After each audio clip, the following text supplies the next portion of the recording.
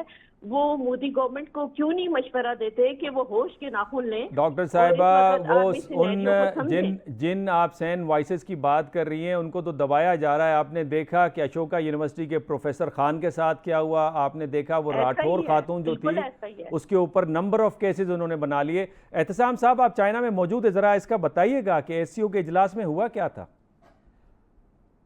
Doctor صاحب میں اس سے تھوڑا سا آگے بڑھوں گا. جو کچھ ہوا وہ تو ہمیں پتہ ہے. بلوچستان کے معاملے پہ ان کے ایشوز تھے، پہلگام کو شامل نہ کرنا، پھر وہ ایک انڈیو فیور لینا جو کہیں پہ بھی اجلاس میں نہیں تھا، کہ دوبارہ سے موقع ملنا بات کا، اور اس پر انہوں نے ناراضگی کا اظہار جو کہ کیا. رولز کے خلاف دو باتیں بہت ایک کلو ہے. آپ اس کو تجزیہ سمجھ لیں، اور کچھ جو میں یہاں رہ کر سیکھا ہوں وہ آپ کو بتا دوں. جو چائنا ہے نا، چائنا سے اگر کسی چیز پر آپ ہاں کرتے ہیں تو وہ صدیوں تک کی ہاں ہے، اور کسی چیز پر نہ کرتے ہیں تو وہ صدیوں تک کی نہ ہے. اچھا، یہ چائنیز جو بیہیویئر ہے نا، اس کو سمجھنے کی بہت ضرورت ہے. اسی لیے پاکستان کے ساتھ وہ ہمیشہ کھڑے ہوتے ہیں، کیونکہ پاکستان ان کے ساتھ کھڑا رہا ہے. وہ آج کے حالات نہیں، ماضی کی بھی بہت ساری چیزیں ساتھ لے کر چلتے ہیں، وہ کبھی بھولتے نہیں ہیں. تو یہ جو رویہ ہے یہ پے آف کرے گا، یہ میرا تجزیہ ہے. بالکل ٹھیک ہے ریاض صاحب، پیورلی ریئلسٹ بات ہے کہ دس از اے ٹائم آف وار، تو لہٰذا ہمیں اس طرف جانا چاہیے. اور ایس سی او میں ٹھیک ہے بھارت کی بہت بڑی ناکامی ہونی چاہیے، لیکن جو ناکامی ہوئی ہے وہ تو ڈپلومیٹک فرنٹ پہ ہوئی ہے، لیکن کم از کم سیکیورٹی فرنٹ پہ اپنے فرنٹ کو آپ نے بہت مضبوط کرنا ہے، اکانومی کو بہت مضبوط کرنا ہے. اس کے لیے آپ کو اپنے الائنسز کو مضبوط کرنا ہوگا. ڈاکٹر صاحب بالکل، ڈاکٹر حسنین جوید صاحب کا بالکل ریئلسٹ پرسپیکٹو ہے، اور ہمیں ریال پالیٹک کی طرف ہی جانا ہے. یقیناً جو گراؤنڈ ریئلٹیز ہیں ان سے ہم صرف نظر کر کے اور محض اندیشہ دور دراز کی بنیاد پہ اور ڈائلاگ اور اس طرح کے تماشے اور جو ہوتے رہے ہسٹوریکلی، ان کی بنیاد پہ ہم پاکستان کے ڈیفنس کو، پاکستان کی معیشت کو، پاکستان کی معاشرت کو آگے نہیں بڑھا سکتے. لیکن ڈپلومیسی کو چھوڑا بھی نہیں جا سکتا. جی بالکل نہیں، میں عرض کر رہا ہوں کہ ہمیں ملٹائی لیٹرل فورم پہ جانا ہے، ان کا دروازہ ناک کرنا ہے. آپ نے درست ڈاکٹر صاحب فرمایا کہ یو این او اور اس قسم کی جو انٹرنیشنل باڈیز اور آرگنائزیشن ہیں انہوں نے کوئی significant role resolution of dispute میں پلسٹائن ہو، کشمیر ہو، نہیں پلے کیا. اس کے باوجود آپ دیکھیں کہ برکس میں انڈیا جو ہے اس پہ سگنیفیکنٹ پریشر جنریٹ ہوا. ملیزیا کی پرپوز کہ بھائی اس کی جگہ پہ آ جائے، تو اس سے بڑا ہیٹ فیل کرتا ہے. ملیزیا چھوٹا ملک ہے، انڈیا ظاہر ایک سو کارڈ بڑا ملک ہے. اور اس کے ساتھ ساتھ آپ نے دیکھا آپ کے سامنے جو ڈپلومیٹک اور پولیٹیکل ہیوملیشن اور ہزیمت اٹھانی پڑی ہے ہندوستان کو ایس سی او کے اوپر، یہ ایک بہت بڑی مطلب ناکامی ہے. اور اس کا جو گاؤ ہے وہ مودی، یشونت سنہا نے کیا کہا ہے، واجپئی کا جو منسٹر ہے اور رائٹر بھی ہے اور بڑا سمجھدار آدمی ہے، اس نے یہ کہا کہ اب مودی گورنمنٹ جو ہے ہر فرنٹ پہ ناکامی کا منہ دیکھ رہی ہے، اور اتنا بڑا ملک اور اس کو ہر طرف ناکامی اور ہزیمت اٹھانی پڑ رہی ہے. اب مودی کو ریزائن کر دینا چاہیے. یہ بہت بڑا پریشر ہے. ہاں نہیں، آپ نے بالکل بجا فرمایا. ڈاکٹر عقیلہ آپ کی طرف آنا چاہتا ہوں، ہمارے پاس آخری منٹ رہ گیا ہے. کیا کہیں گی آپ، جو صورتحال ہے مودی کو ہزیمت ہر جگہ اٹھانی پڑ رہی ہے، لیکن کیا ہمیں اسی پہ مطمئن ہونا چاہیے یا کچھ اور بھی کرنا چاہیے؟ دیکھیں ہمارے پارٹیسپینٹس نے بہت سارے نکات کو پہلے ہی بتا دیا ہے، لیکن اس میں ایک چیز واضح کرنا چاہوں گی کہ پاکستان کے موقف کی حمایت عالمی سطح پہ اس لیے ہوئی ہے کہ بلوچستان کے کیس میں پاکستان نے ان کو پورے پروف دیے ہیں، لیکن پہلگام کے واقعے میں بھارت ایک بھی ہمیں اس کا پروف نہیں دے سکا، جس کی وجہ سے عالمی برادری نے ہمارے موقف کو تسلیم کیا ہے. ابھی بھی ہمیں جو قانونی نقطہ ہے اس کو نظر میں رکھتے ہوئے اپنے جتنے بھی قانونی پہلو ہیں پاکستان کے مسائل سے ریلیٹڈ ان پہ زور دینا ہے اور ایک ٹیم کی طرح کام کرنا ہے، تاکہ یہ جو بھارت نے سنگین سفارتی غلطی کی ہے وہ ہم نہ کریں، اور ہم اپنے جو پاکستان کے موقف ہے اس کو پوری طرح سے بین الاقوامی برادری کے سامنے رکھیں. اور یہ پہلی دفعہ بہت دہائیوں کے بعد پاکستان اپنے بڑے اسٹرانگ موقف کے ساتھ جو ہے عالمی برادری کو اپنے حق میں کرنے میں کامیاب ہوا ہے، اور یہ ایک بہت بڑی سفارتی کامیابی ہے پاکستان کی. اور اس کو مینٹین رکھنے کے لیے، اس کو جاری رکھنے کے لیے ہمیں اسی طرح سے محنت کے ساتھ کام کرنا پڑے گا. ٹھیک ہے ڈاکٹر آصفہ، آپ کا بہت بہت شکریہ. ناظرین، بہت ہی ایک سیر حاصل گفتگو رہی، اور اس پروگرام کو جوائن کیا ڈاکٹر ریاض صاحب نے، بریگیڈیئر نادر میر صاحب نے، ڈاکٹر عقیلہ آصفہ صاحب نے، اس کے ساتھ ساتھ ڈاکٹر حسنین جاوید اور ساتھ ساتھ احتسام نے ہمیں چائنا سے جوائن کیا. آپ سارے حضرات کا بہت بہت شکریہ. لبے لباب ایک جملے کے اندر یہ کہ ہمیں کئی جہتوں میں لگاتار کنسسٹنٹلی کام کرنا ہوگا اور یہ جنگوں کا دور ہے اور اسی پہ اتفاق ہوا جنگوں کا دور ہے, لہٰذا جنگی حکمت عملی ہمیں اپنانی ہوگی. آپ کے کمنٹس کا انتظار رہے گا. اجازت دیجیے. اللہ حافظ.